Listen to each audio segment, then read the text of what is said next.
Hello, my name is S.K. Williams, and it's been a very bad week if you're a militant atheist. It's been actually a rather bad last 6 weeks for everyone, actually. Because, unfortunately, President Donald Trump has initiated a war in Iran. Legally, it's not classified as a war, but everyone's calling it a war, and let's face it, it's being fought as if it's a war. So it's a war. There is, of course, tensions as Trump has threatened to destroy civilian infrastructure, to destroy the Iranian power grid, to destroy all the bridges in the country, which many around the world would consider a war crime if he actually went through with it. Meanwhile, Iran has blockaded the Strait of Hormuz and initially only allowed ships that it approved of from countries that it approved of to enter and exit to do business, but not others. And now Trump has blockaded the Strait of Hormuz, not allowing any ship in or out. This is dire for the entire world, and many people who had supported Trump feel betrayed by him because they thought that we weren't going to get any new wars, and here's a new war. Yikes. And there has been moral trepidation about this situation as well. But the reason I said it was bad news for militant atheists is because militant atheism, as typified by the new atheism from several years ago, always liked reducing religion down to just Christianity and reducing Christianity to this one block where all Christians were the same. They would occasionally bring up differences with Christians, but most of the time it was in the service of an argument, like there being 60,000 denominations which all got started through church splits and disagreements on how to read the Bible. Obviously, the Holy Spirit isn't guiding you. Clearly, religion doesn't unite you. It's actually Christianities, plural, not Christianity. But like with most things in militant atheism, this attack on denominationalism and disagreement in Christianity and how there's more than one Christianity, it's Christianities, plural, not Christianity, it didn't really make any sense because they always acted as if being a Christian means you believe exactly the same things as other Christians do, so they would always attack people based upon the beliefs they presumed they had. I know because I've gotten a lot of those, and they very clearly didn't understand my perspective on the Christian faith. For example, militant atheists tend to think that all Christians are dispensationalists.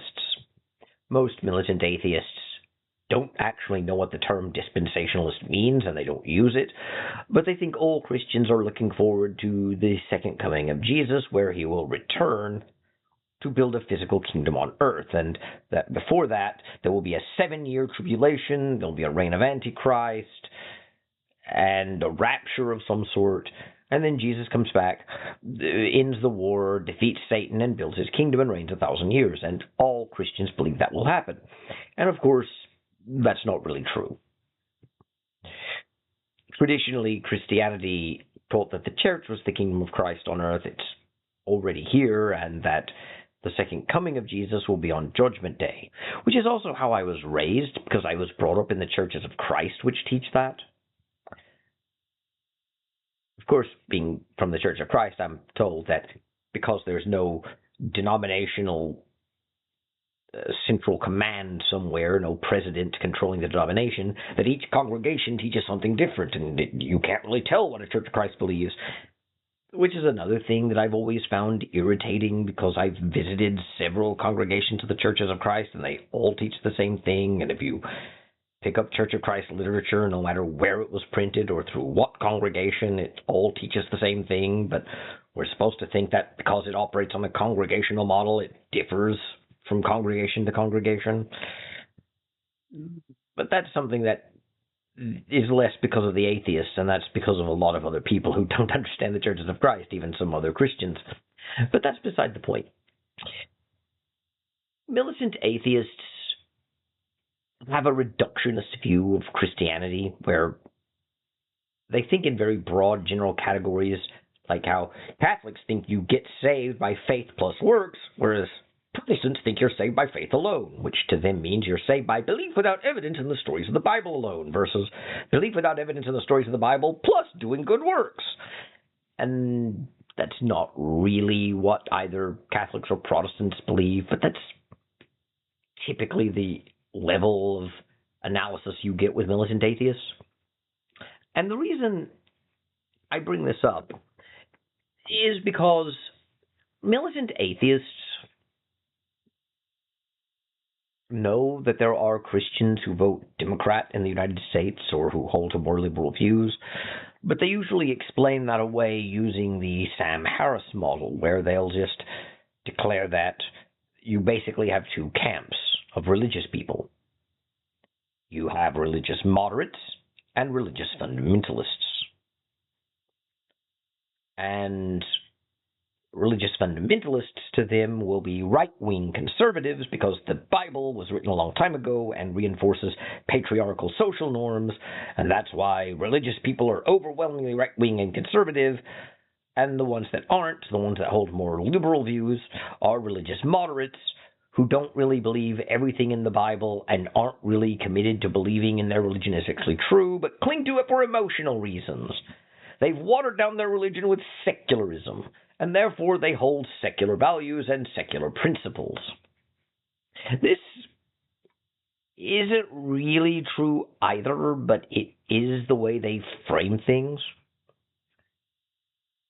The idea that if a Christian is more left-leaning or holds to liberal social policies, that they're religious moderates who don't really believe in or aren't really as committed to their religion as their fundamentalist counterparts. And to them, the Catholic Church is one of the most fundamentalist organizations and has historically been evil. And of course, every time they bring up child rape and the PDF file priests.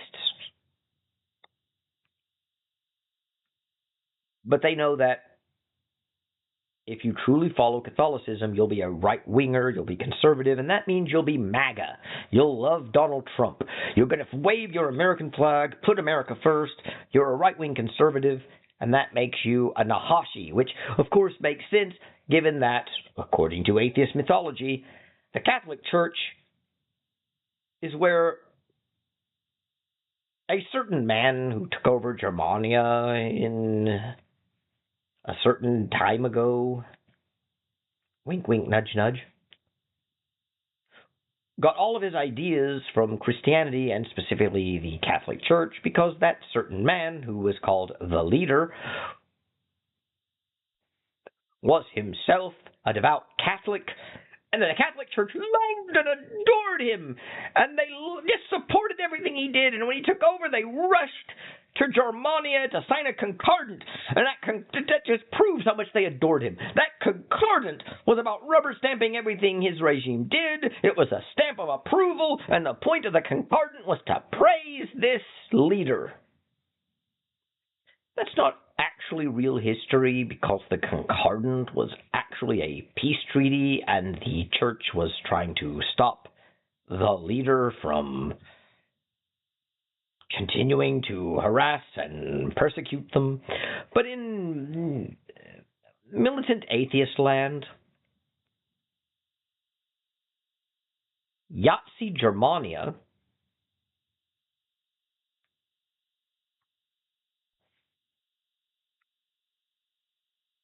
was entirely a Christian state, and its leader was a devout Catholic who got all of his ideas from Catholicism, and the Catholic Church fully endorsed him.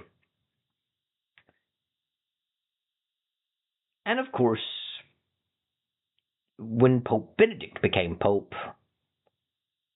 They had all of the internet posters that they put up with him shooting lightning like a Sith Lord and pointing out that he was in leader youth back in Germania and how it was just exactly that. He was a Nazi himself.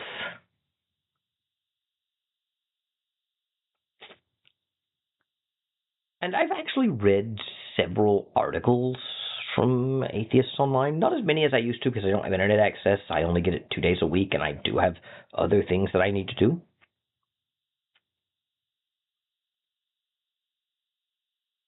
But I haven't read atheist articles lately. My guess is if I do, they'll be silent on this issue. Perhaps not on the Iranian war, and certainly not on the Iranian war. In fact, they'll blame it on religion like they always do, and they'll point to Christians who support Trump and Paula White. But they'll probably ignore the Pope. And that's because in militant atheist land, if one is a Catholic, one should be MAGA. At least if one is not a moderate Catholic who picks and chooses what parts of the Bible to believe and who doesn't really believe in all of it and who isn't really committed to their faith and who's mixed their irrational delusional belief in fairy tales with the rationality of secularism. If you're an actual Catholic who believes in real Catholic beliefs, then you'll be a fundamentalist and a right-winger. And naturally, the Pope is going to be a fundamentalist and right-winger. So Pope Leo should be supporting Donald Trump. He should be MAGA, especially since he is the first American Pope.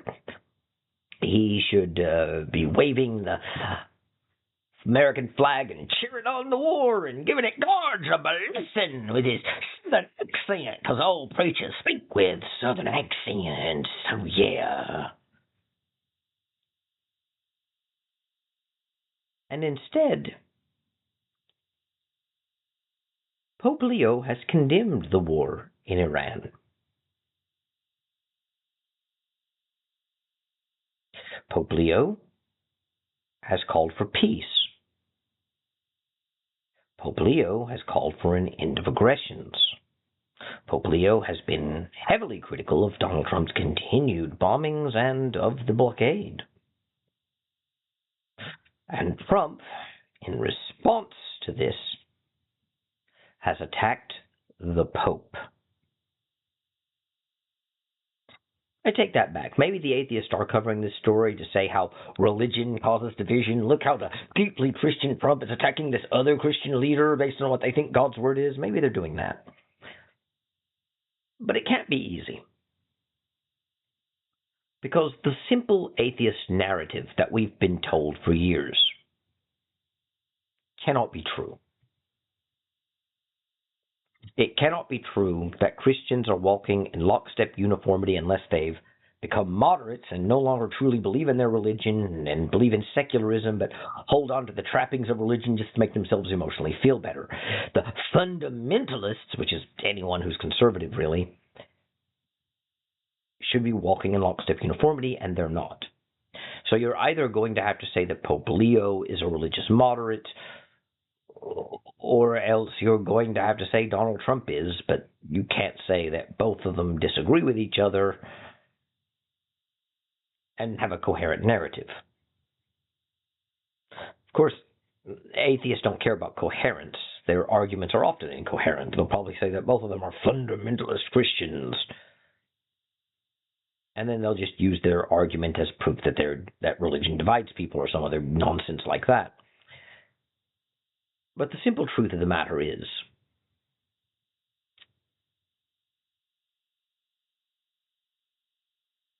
the Pope's criticism of Donald Trump highlights the fact that religion is not this monolithic entity where people just shut their brain off and blindly follow, and it isn't something that has created a lockstep uniformity in all people who follow specific religions like Christianity.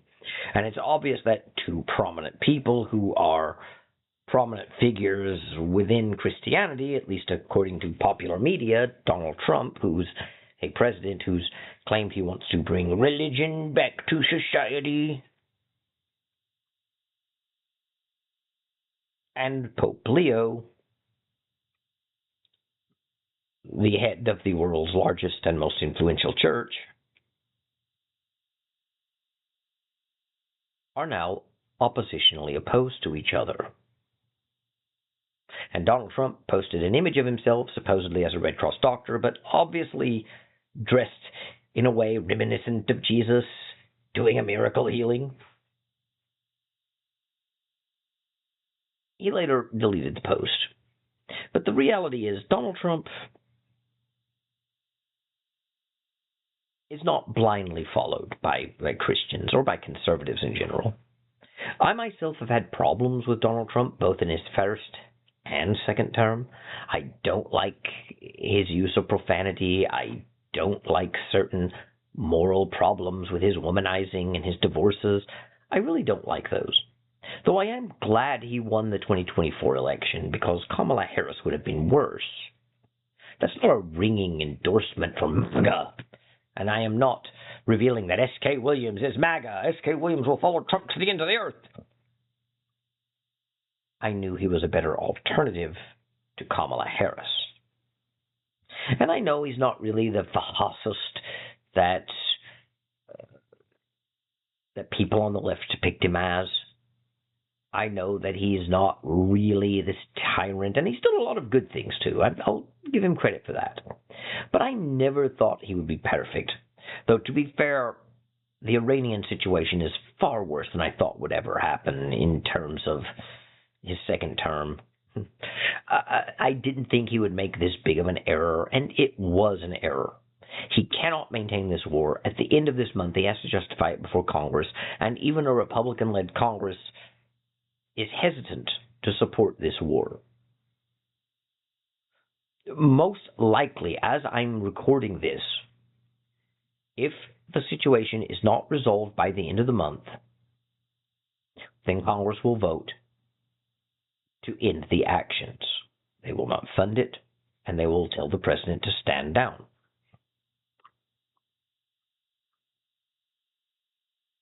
And if,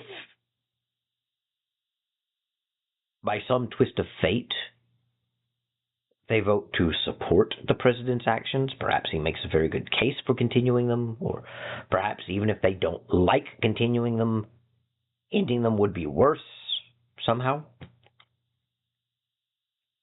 He will not have the full support of Congress, just their approval to continue current actions, though probably with certain strictures in place, certain guidelines that he has to follow.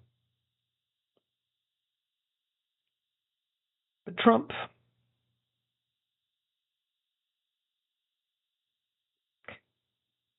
probably thought Iran would simply collapse, that the Iranian regime would disappear, he would do a few strikes, and they would surrender, and the regime would be swept away, and a new regime placed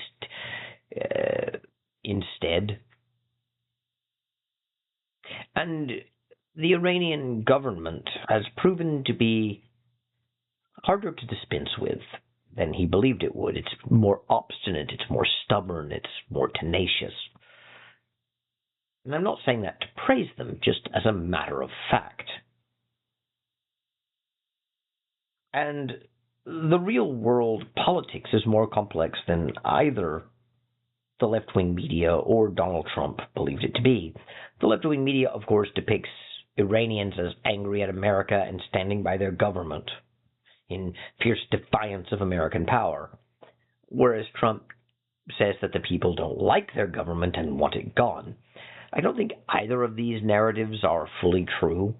I think that it's rather like Vietnam was in the 1950s and 1960s, where you have communist sympathizers who might be neighbors with people who oppose communist expansion, and you can't really tell which Vietnamese are Viet Cong and which ones are Free Vietnam. You can't really tell which is which.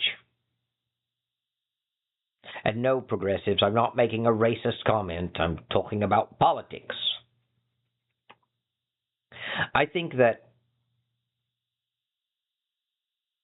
Iran is populated by people who truly support the regime, people who truly oppose it, people in the middle, and it's going to be a complicated situation with Iran. I do, however, hold out some hope that at the end of this, perhaps in my lifetime, we will see a royal restoration. Because typically, since the late 19th and especially through the 20th century, we've seen monarchies fall and democracy has become so embedded that we just naturally don't establish or reestablish monarchies. They'll fall, but they won't be resurrected. And while we no longer have the revolutionary fervor of we will be with people, we do generally strip monarchs of power. And if they remain for cultural reasons, like King Charles, or like the various kings in Scandinavia, or queens in Scandinavia. And the real power lies with the people and their elected officials. It's democracy. But once a monarchy falls, we don't really restore it. We replace it with a presidency or something along those lines. Normally a presidency, following either the American model or the European parliamentary model.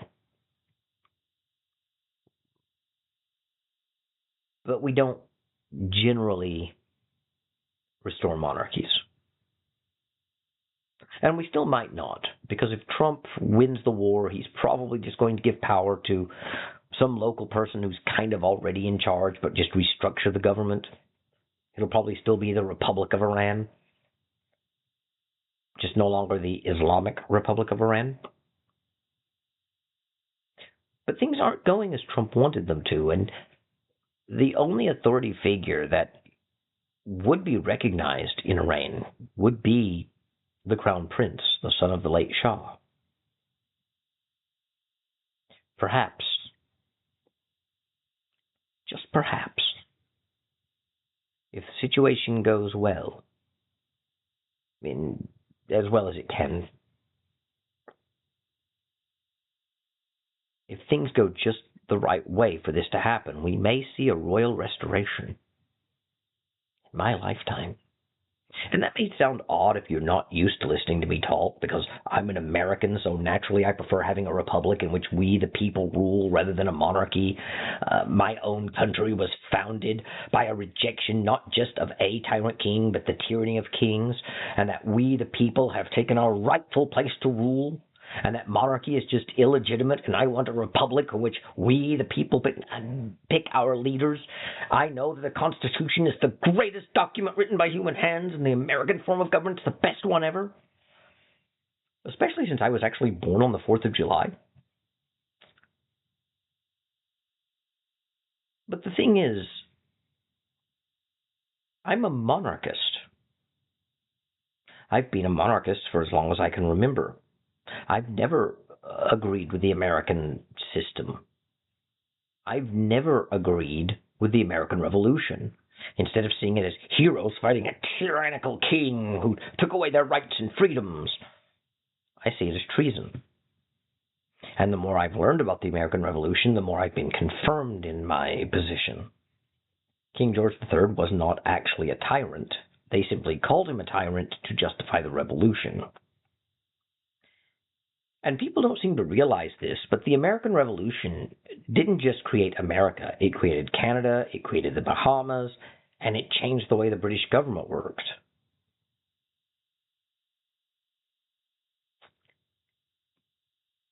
At the end of the American Revolution,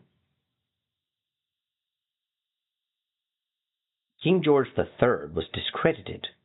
And keep in mind, even though we like imagining King George III as an absolute monarch who claimed to rule by the divine right of kings, and he was just one man in charge, King George III actually reigned in a Britain that operated on parliamentary supremacy and had since 1688. Parliament was actually above the king, and Parliament ultimately decided to allow the king to reign. The king reigned by the will and consent of Parliament. But the king did have greater power and authority during the 18th century. He did not rule by the divine right of kings. That's one of those things I'm kind of tired of hearing about. Even when you use AI, they'll tell you the divine right of kings was being used in Britain. It wasn't. King George III did not claim to rule by divine right of kings, which itself is a theory that people don't understand. The divine right of kings did not say the king could have unlimited absolute power and you had to do what he said because God picked him. That's not what it said. It did say that God selects the monarch and the monarch is ultimately answerable to God. And that other authorities should not intervene. But it didn't say that the king would have unlimited power within the government. There were limits to the powers of the kings in most countries that operated under the divine right of kings. And the theory of the divine right of kings isn't some thing that existed in the ancient world, and it's really a Christian idea, which sounds weird to American conservatives because we know that Christians hated monarchy and had a battle cry of no king but King Jesus and were the ones fighting for a republic, and that's the biblical principles. But it was a Christian idea, and it was a Christian idea that isn't even one that traces to the Middle Ages. A lot of people think that in the Middle Ages, kings claimed the divine right of kings and that gave them the right to rule. They didn't. Not a single medieval monarch claimed the divine right of kings. The divine right of kings is a 17th century legal theory that originated in France. And it was only adopted in 3 or 4 countries, and they were all Catholic because France was Catholic and the guy who came up with the theory was Catholic. But the theory of the divine right of kings was never part of British law. Even before the Glorious Revolution, before Oliver Cromwell, King Charles Stuart did not claim to rule by divine right. And therein lies the point.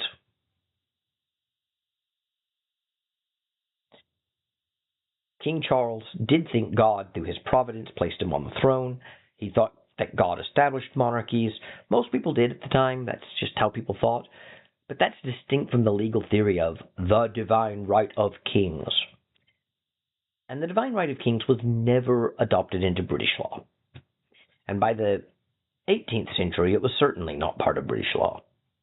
But the king did have greater power, both legal and actual power, in the 18th century. Not as much as people think.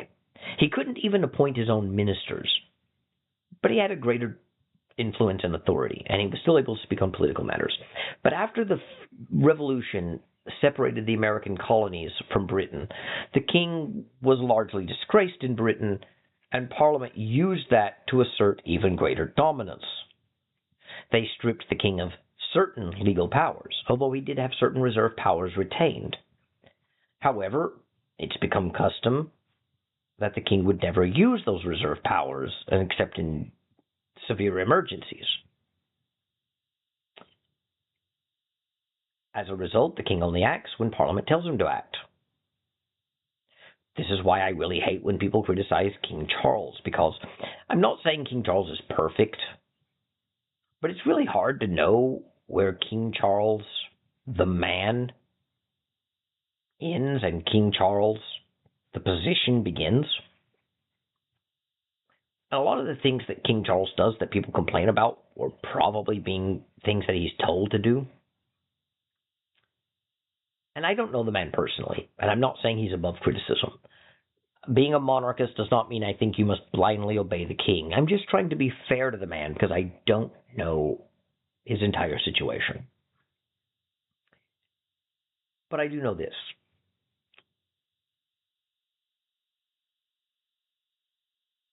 The people who think that Britain should abolish its monarchy, who are conservatives in America, are deluding themselves into thinking that Britain is the way it is today because of the monarchy. The people who think that progressivism overran Britain and how woke it is, and who would say things like, well, this is why the founding fathers broke from Britain. Look how awful it is. Sure, I'm glad we don't have a king. And who think that if Britain were to have its own 1776, its own revolution against the progressive wokeness that's destroying free speech and bringing in a tyrannical surveillance state, if they rose up in revolution and abolished the monarchy and established an American-style republic in which we, the people of Britain, take over, and in which a president, not a king, answerable to the people took over, that it would be better.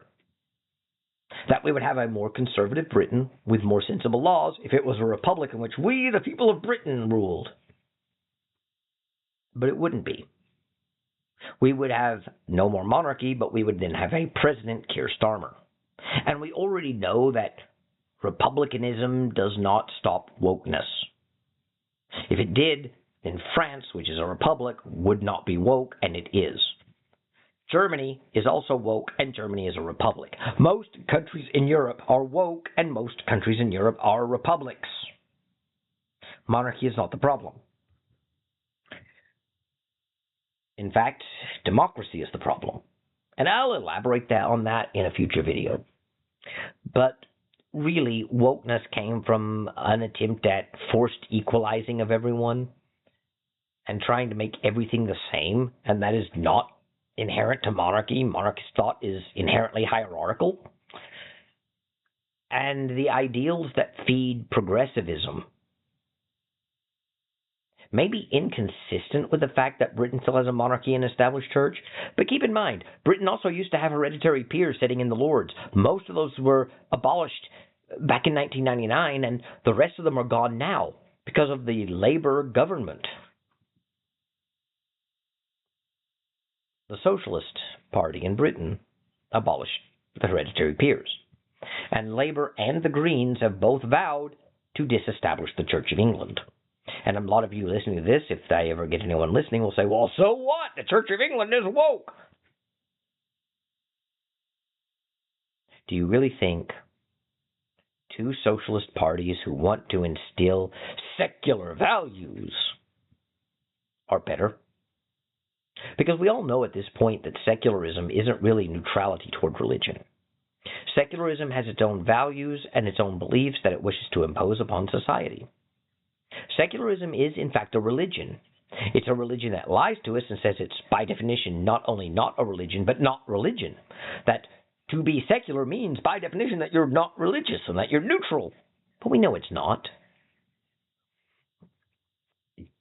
We know that true ardent secularists hate all religion, but at the same time want to replace religion with their own beliefs and their own values. Because their beliefs and values are a form of religion, and they won't admit that, but it is. And they want all of our laws to be based on secular principles.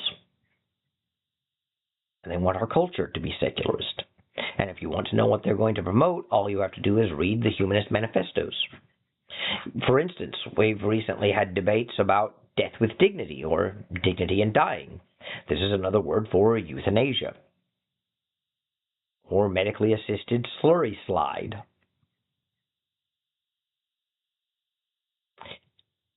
If you read the Second Humanist Manifesto from 1973,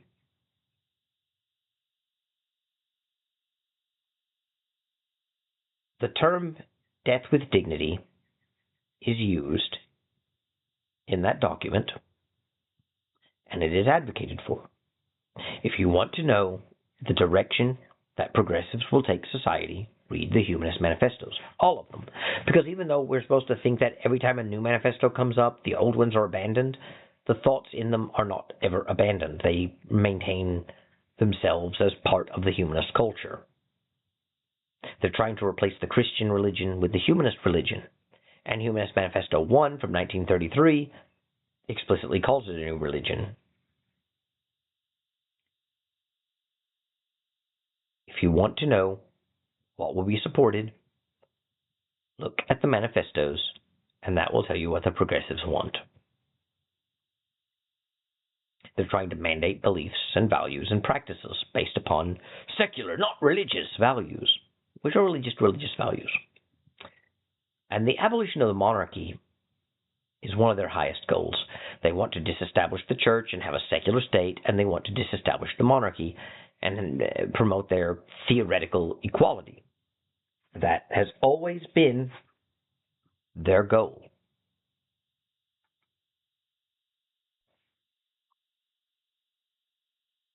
And the American Revolution kicked it all off. I'm kind of tired of hearing that other myth, where the American Revolution was fought for actual tyranny and was the good revolution that brought about good results, and the French Revolution was the opposite, a secularist anti-religion revolution, and it was the bad revolution, and it was fought for totally different principles. Thomas Jefferson himself said that the French Revolution was the same revolution as the American Revolution, as did Thomas Paine, as did several others, and the simple reality is that they were telling the truth. The French Revolution was fought for the same principles as the American Revolution. The American Revolution was not fought because King George III was a tyrant and they needed to stand up for their rights. It was fought so that upper middle class people could seize power and expand their enterprises on their own. And these people had also largely embraced Enlightenment principles and demanded that we create a new society around them. And the Enlightenment was a time of great violence and upheaval, and its ideals have done nothing but cause greater upset, violence, and upheaval ever since. Even though people like Steven Pinker like to pretend that the Enlightenment was this time of peace, which brought about less violence, and we've been getting less violent ever since, and we need a new Enlightenment, the truth of the matter is the Enlightenment spurred revolutions, which were heavily violent, and continue to spur revolutions to this day. Most of the wars and violence we see today are fought over ideological values and an attempt to spread them. That's what caused fascism, and that's what caused communism. It's what caused fascism. The Vietnam War, Korea, ideological, and based upon different interpretations of the same Enlightenment principles. And that's all they were. So, I don't really see monarchy as the problem. I see the abolition of monarchy as the problem. And even in Britain, I see abolition of monarchy as the problem, because even if the monarchy has not been abolished, it's been all but abolished. It's been caged off and stripped of all its power, and is now nothing more than a mouthpiece for the democratic order. And it actually serves as a shield to protect that democratic order from criticism, since people will blame the monarchy until, of course, the monarchy is gone, and then they still won't blame democracy. They'll blame the party in power, as if that's really going to make a difference. But I am hoping that there is a royal restoration. I am hoping that the Crown Prince becomes Shah, and Iran becomes a monarchy again. Perhaps a monarchy with real power. I don't want an absolute monarchy in Iran. I believe a blended system is best, with checks and balances. And contrary to what a lot of Americans think, America's founding fathers did not give the world its first government with checks and balances. The British government had checks and balances before America existed. For 800 years before America existed, in fact. And you can do that in Iran. You can have a Shah who has real executive authority, but still have a parliament that makes its laws. You can even have a mechanism to remove a Shah if he becomes corrupt, without that removal being a violent revolution and without becoming a republic again. You can appoint a new Shah, either his son or some other noble house. But I am hoping that a restoration happens. Well, I don't have much else to say. I shall be revisiting this topic because I usually make 3 videos on the same topic. It's a carryover from my previous channel where I did that because not all of them got through. But I shall take my leave of you now. God bless the Shah. May he reign peacefully and well and long. Thank you. God bless, and goodbye.